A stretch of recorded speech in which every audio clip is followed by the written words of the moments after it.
Hello and welcome to Absolutely Not. My name is Kay Stroh. My pronouns are they, she, he, and you can learn more about me at my website, www.kstroll.com. Real quick, if you appreciate the work that I do here or elsewhere, please visit the Support the Mission page of my website. There are several options to choose from to support my work, so please choose one. The keywords for this episode are values, alignment, and reciprocity. I encourage y'all to look up the definitions of these words and compare them to the definitions you carry with you on a daily basis. If you need help comparing, please let me know. This episode is sponsored by Headspace. Headspace has one mission: to improve health and happiness of the world through meditation, sleep, stress, and mindfulness. Find out more about Headspace at the link in the show notes. Today's episode is titled, Do Not Negotiate Your Values. Soak it in, sip it, sip it, sip it, sip it. I'm excited to talk about this with our amazing special guest, Dana Brownlee, she, her. After years of working as a business strategy consultant with top IT firms, in 2003, Dana founded Professionalism Matters, an Atlanta-based corporate training company. A Forbes Careers senior contributor and a LinkedIn learning instructor, her expertise in areas of workplace anti-racism, team building, project management, and facilitation skills have been featured in the Wall Street Journal, CNN, the Economist, and other notable publications. Her first book, The Unwritten Rules of Managing Up: Project Management Techniques from the Trenches, was published in February 2019. She identifies as an African-American woman. Thank you so much, Dana, for being here. Thank you for having me. I am so excited. I am terrified. As I said before we started this conversation, you really do really true work, and I appreciate you for being here today.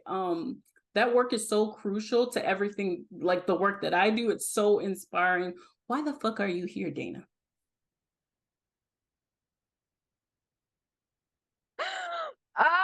I appreciate you so much. And Kay, I think you're exactly what we need more of is authenticity, is, people calling a thing, being real.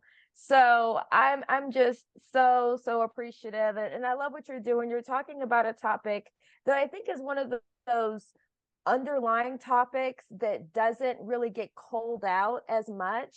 And particularly for people from historically marginalized communities, I think that struggling with setting boundaries is a real thing, and is problematic in terms of personal life as well as public or professional lives. And I'm just happy to help contribute any way I can.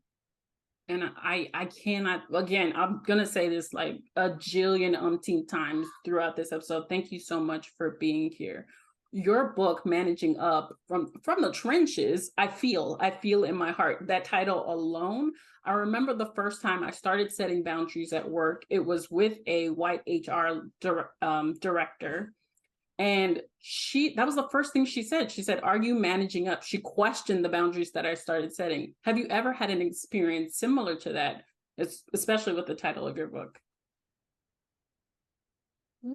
I do. And it is interesting because managing up a lot of that is about leaning into those around you, your manager, what are their preferences, and making some accommodation to better support them. But at the same time, your first responsibility always is to yourself. Absolutely. And I can absolutely recall vivid memories and times, particularly when I was younger, when I was in my 20s, and it's even harder to speak truth to power. And that is part of what managing up is as well, as being the one. And this is, I think, a misconception. Sometimes people think managing up is kissing up, and it's not. Sometimes it's almost exact opposite. It's you're being the one who's willing to tell the boss they've got an ugly baby, willing to tell them that maybe they're the emperor with no clothes, that their idea isn't as great as they might, think it is. And so in doing that, what you're doing is honoring your own truth, not being a lemming, not being willing to go along with what everybody else is saying or not saying, but being consistent with your own value system, with your own truth. And so I think there is a consistency there that is important, and it's hard to live in that at times. But I think it's really important. Ooh, too much.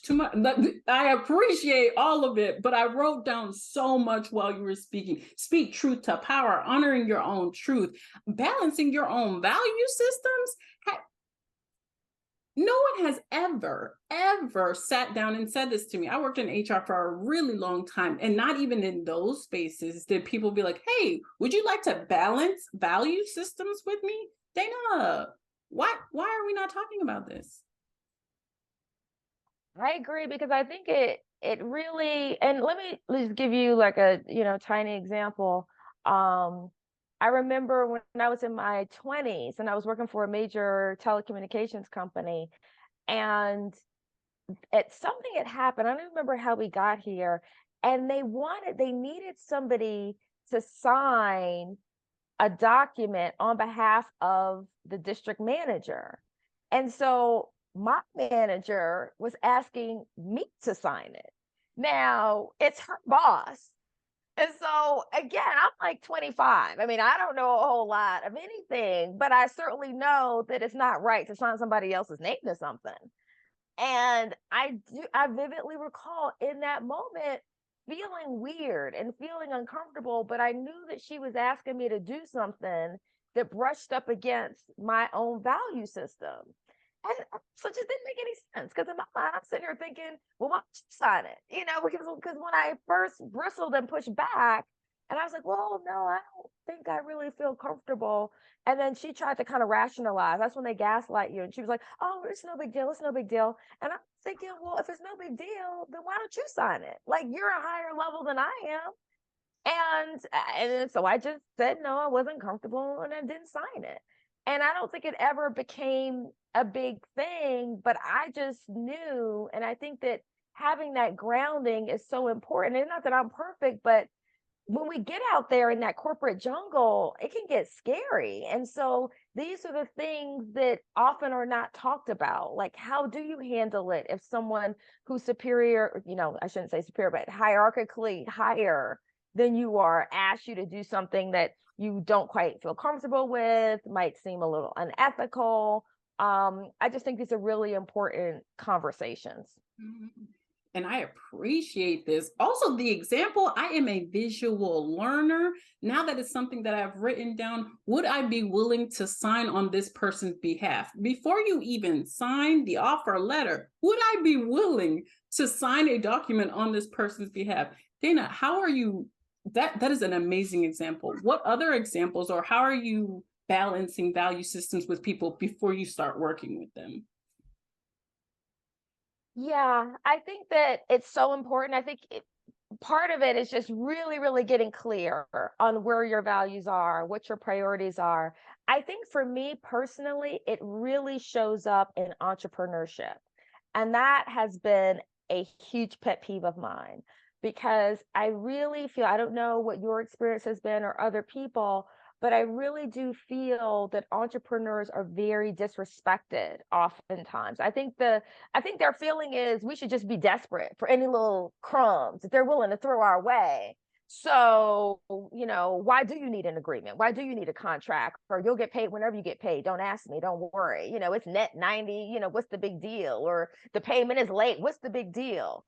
And I've had many, many, many experiences. And so in that regard, and so for me, I'm, 20 years into entrepreneurship, and I've just had to learn a lot of things the hard way. And I've had to deal with a lot of gaslighting.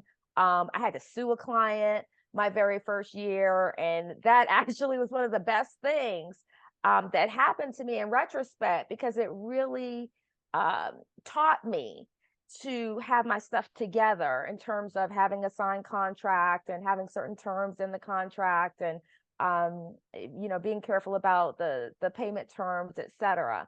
So it's, we can get into more of that, but that for me has certainly been an area, even till recently. I have a major company that I actually have done, and it's a Fortune 500 company that everybody would know, that I've done work with for more than a dozen years. And for whatever reason, I think what happened really is they just cycle in different people who end up being like my main contact person. And for whatever reason, this particular person, I think, is somewhat inept, and she just couldn't pay me. We just kept having payment problems. And for me, that's a hard line. I mean, I need to be paid. I need to be paid in a timely manner. And it's not even really about the money. For me, it's a respect issue. I just feel completely disrespected. And so, I essentially had to, set a new boundary with her, that because we had had the previous problems with payment, with timely payment, future work would need to be prepaid. So, so for me, it's been a learning process, but I also have learned that oftentimes, like the saying is, you don't get because you don't ask. Oftentimes, we just don't know that those options are out there. And the first time I thought actually prepayment came into my consciousness was because I had a training order with another company. And as I was looking through the training order, it said on there, does the vendor require prepayment or partial prepayment? And I was like, oh, you can do that. I was like, I you can do that. So anyway, I just think the boundaries, particularly for entrepreneurs, because I do think we're disrespected. I think we're taken advantage of. I think it's really, really important. I appreciate you sharing these experiences, especially as with a fellow entrepreneur. These streets, oh my gosh, they will drag you, especially in the fields that we are in. They do not value the work that we're doing in the first place, so they definitely will play around. And unfortunately, my bills cost money, my rent costs money, so I don't have net 90. Like I don't have time for all of that. What I love that you're talking about is that it's going to take time. Like you're giving a lot of permission to entrepreneurs to, like, it's going to take time. You do have to, unfortunately, go through some experiences to be able to set these boundaries. They might be shitty. You might be in the trenches, if you will, for a little bit, but then you'll be able to be clear about the boundaries you need to set. You said that you weren't aware of these options before you experienced them. And I kind of hate that about entrepreneurship. It is the wild, wild west out here. Like you don't know shit until you go through shit. What are you doing, I guess, as an entrepreneur to make sure people are aware, like there are options, like they're available. You don't have to go through the wild, wild west to get to where I am. Yeah. That's why I think these conversations are so important. I think it's great that you're putting this out there. One of the things you'd mentioned that I was a Forbes Careers contributor, and as a contributor, I get pitches from publicists and PR firms all the time. But I know that most people, myself included, probably can't afford these super expensive publicists and PR firms. And so one of the things that I try to do as much as I can, because again, sometimes I'm drinking from a fire hose with emails like every 5 minutes, is try to share some of that information, because I really do think information is power. So I've had many, many situations where an individual will pitch me. They'll write me an email and they'll want me to write about them, or they'll want me to write about their product or their service or their organization, or use them as an expert in one of my articles, but they don't have a publicist. They know nothing, just like I didn't. They know nothing about how the process works. They don't know what a pitch is. They don't know what a pitch looks like, or they're writing a book and they want promotion for the book, but they, again, don't have a publicist to help them promote the book. And so what I try to do, and I've done this, probably a couple dozen times at this point, is say, hey, I will send you a copy of some of my favorite pitches, so you can use this as a template, so that when you're, pitching your work to whomever, you don't necessarily have to feel like you have, because everybody can't afford that. I mean, everybody's not going to be able to afford that, but that doesn't mean there aren't people out there like myself doing great work who shouldn't have that publicity. and who our readers shouldn't also learn about. So that's something I really do try to do. I'm really about trying to share the information, because I absolutely think that too often a few people have the playbook, a few people know how it works, and then to the rest of us, we have no clue. We have, how did you end up on CNN? How did you end up in Forbes? It's like it's a closed system, and so as much as I can, I want to try to open that up. I love that so much. It makes me hopeful. Like, it makes me so very hopeful. A lot of us are driving on fear. We're driving on the next contract. We're driving on the next publicity thing that we can do, getting on somebody's podcast, getting on something. And so I'm just so grateful that there are people who are 20 years ahead of us, 10 years ahead of us, who have, one, been through this already and are clear on their boundaries and are letting us know that you are able to be a successful entrepreneur and have these boundaries. Have you ever run into other entrepreneurs or people while you're working with them that were not supportive of you setting boundaries as an entrepreneur? That's a good question. Let me think about that. I'm a believer, and maybe if all right, I'm gonna maybe expand this a little bit in terms of not just peers but also clients. I'm a big believer in every client is not for you, and every client is not a good client. And so, to your question, I do believe I've had clients or potential clients where I set certain boundaries. The most obvious one, for example, is my fees.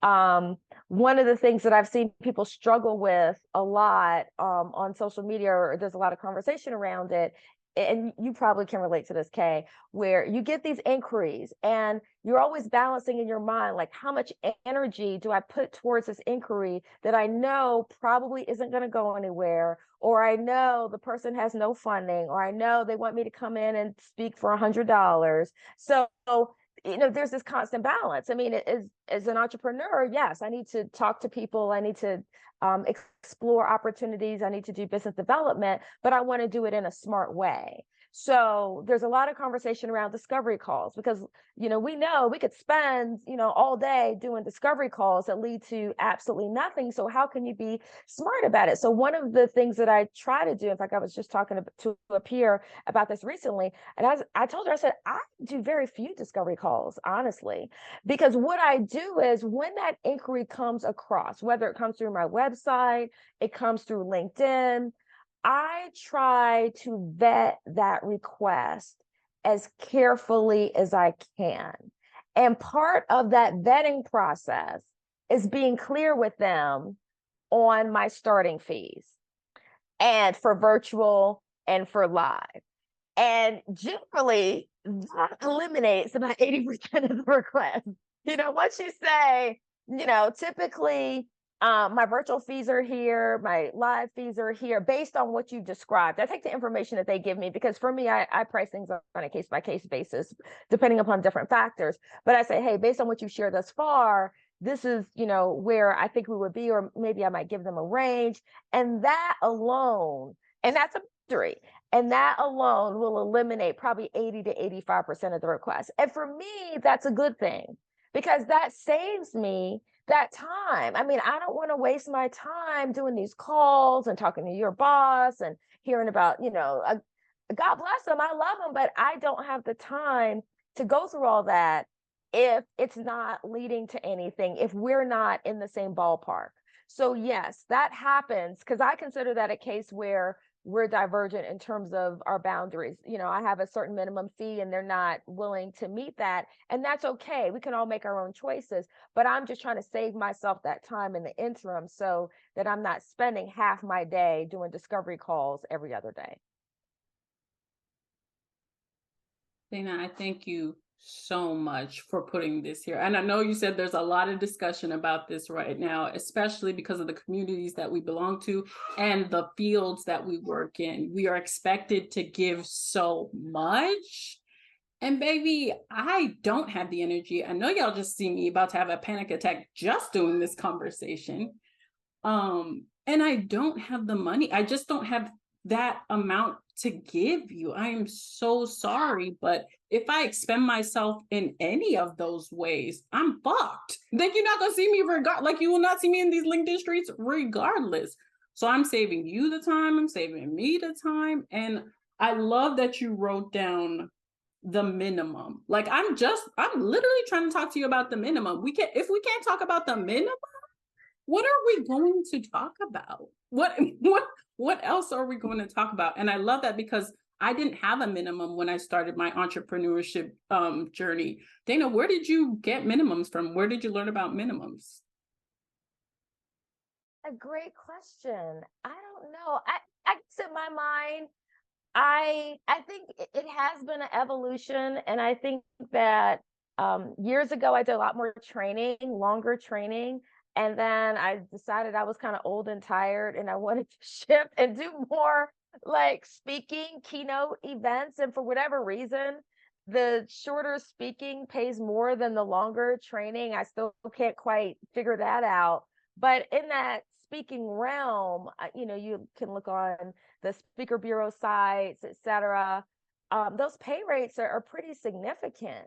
So for me, I think that's probably where I got a little bit of a benchmark or a gauge. And also I just, at this point in the work that I'm doing, I just kind of felt like, this is about the least I really want to take for, doing an event. But I also think it's important to talk to peers, talk to other people. I just recently, just over the past like 3 months, had my first two live in person meetings with people that I knew only through LinkedIn. It was so hilarious because I was telling my family, I think she's okay if I say this. Like I met Future Kane, and then I met Kim Croder, and they both came to Atlanta. And so we hung out. I hope I'm pronouncing the names right. And it was so funny because I was telling my family, and they were like, "Don't get catfished. Don't don't get abducted." I was like, "I am not going to get abducted," but we had the best time. And I think part of the reason why those connections that we can make with people who are following similar paths are so important, because we can share information. We can say, have you found a good executive assistant, or what do you charge for this, or have you found a great person to do your videos? It just saves so much time and energy. And I'm one who actually isn't great at that relationship building piece. I really need to work on that. But I think that those are so important, because that's where you can ask all those questions. And that's where, my motto was always make new mistakes. Like if I want to make my own new mistakes, I don't want to make the same mistakes you made. I'm open. I can learn from your experience and not make those same mistakes. So I think that, having those relationships, those, peer conversations, and some people do it in a mastermind. I mean, there's just so many different ways to do it, but just making those connections with people that you feel really comfortable asking and getting that information. I love this so much. Like, and I know those people. Like, they are LinkedIn peoples as well. Kim Crowder was literally a guest on this show, so those are amazing people who have aligned with my values as well. And I love that. That's the essence of this episode, is that when you align your values with people, you get community, you get information, you get, yes, sir. No, later, okay? You get everything you need and then some. Dana, for the people who are listening to this and are like, well, damn, let me get my values aligned. Let me stop negotiating with these people about my minimums and my values. What would be the top 3 tips you would share with them about starting to get aligned? One thing I will say is avoid negative fantasies. And by that, I mean, first is think about, what's really important to you, and think about where maybe you've made some missteps in the past. Where have you been burned in the past? Is it scope creep, where they asked you to do this, and now all of a sudden they're tacking in all this extra stuff that really wasn't part of the original agreement? Is it not being paid on time? Is it them not living up to their part of the bargain? What is it? So first, getting clear on what are your values relative to some of the pain points or problem areas you've noticed in the past. And then I would say, because part of what holds us back is the fear. You're afraid that, okay, well, if I'm too firm on this, they'll never work with me again, or they'll put my name out there, or I'll never get another job. That's negative fantasies. I mean, I am telling you, almost every single, and what negative fantasies are is like, you start with one thing and then you automatically just keep thinking the worst case scenario and the worst case scenario. And at the end of the day, let's be honest, yes, the worst case scenario could happen, but how often does it really happen? I mean, think about all the fears. I don't know about you, but all the fears I've had at times, and very rarely does that worst case scenario really happen. And sometimes if that person leaves, or if the person decides I'm not a fit for them, sometimes that's a blessing. It truly is a blessing. Sometimes when we try to hold on to the wrong thing too tight, we're just holding ourselves back. So I would say, get, clear on what those values are. Don't have negative fantasies, and ask for what you want. All three of those, I think, are things that I've learned the hard way, and things I'm continuing to learn. I absolutely am continuing to learn, and I'm continuing to have some of these challenges, but I have to, I have to take my own advice, because that one of those examples I gave you was pretty recent. It literally, that client that was having problems paying me, I literally was supposed to do an event for them in May. I had a Zoom call. We had the invite on my calendar. I was going back and forth with this woman. I literally canceled it on my calendar and sent it to her as a cancellation, so she would understand that in no way possible am I doing that future event until I am prepaid based on the previous situation. And, trying to have an overly acrimonious exchange with her. It's just a fact. It's just that because we've had payment issues, and it's not just one payment, it's been a series of payment issues, because there's been a pattern of payment issues. Unfortunately for her, I didn't say to her for her, but in my mind, it's for her. We're going to need to require prepayment. And, she'll take it or leave it, and that's okay. And you ultimately have to be okay with that, because we all have free choice. But again, you've got to try to push back against that mentality that says, oh my, if I lose this client, I'll never get another client. There'll be another client. There'll be a client that respects you, and a client that you're much more aligned with. And that was the client that was waiting for you. Okay. So stop wasting your time on these clients that are disrespecting you and not acknowledging your value and respecting your boundaries. Yeah, someone is gonna be crying when they hear. Like I feel so very sorry for whoever hears that at the right time, like at the very right time that they needed to hear it. It's me. It truly is me. But everyone else who needs it as well, I hope that they're crying with me. I love that what you're saying is, I'm doing this so that you understand. It's not maliciously. It's not because I don't want to work with y'all. I might not though, because y'all are playing a lot. But it's literally so you understand what I'm saying, because apparently we have not been communicating effectively in the past sometimes. And I would like to now present another way to communicate that you will understand, because everybody talks money. You're going to understand that.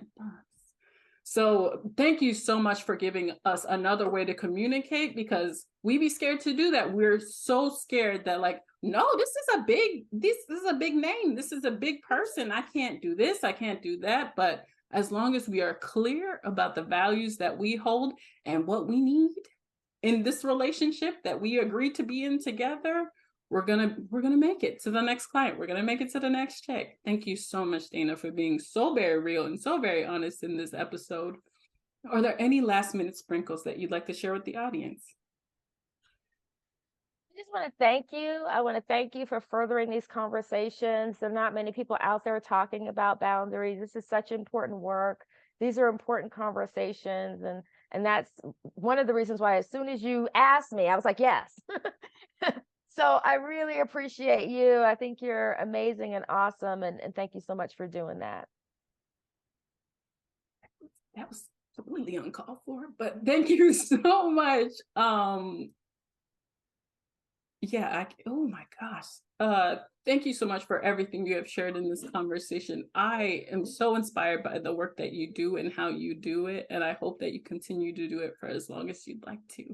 Let me get off this phone call. To everybody who's listening to this, keep setting those boundaries and saying absolutely not to anything unaligned. We will see you next time. Bye bye.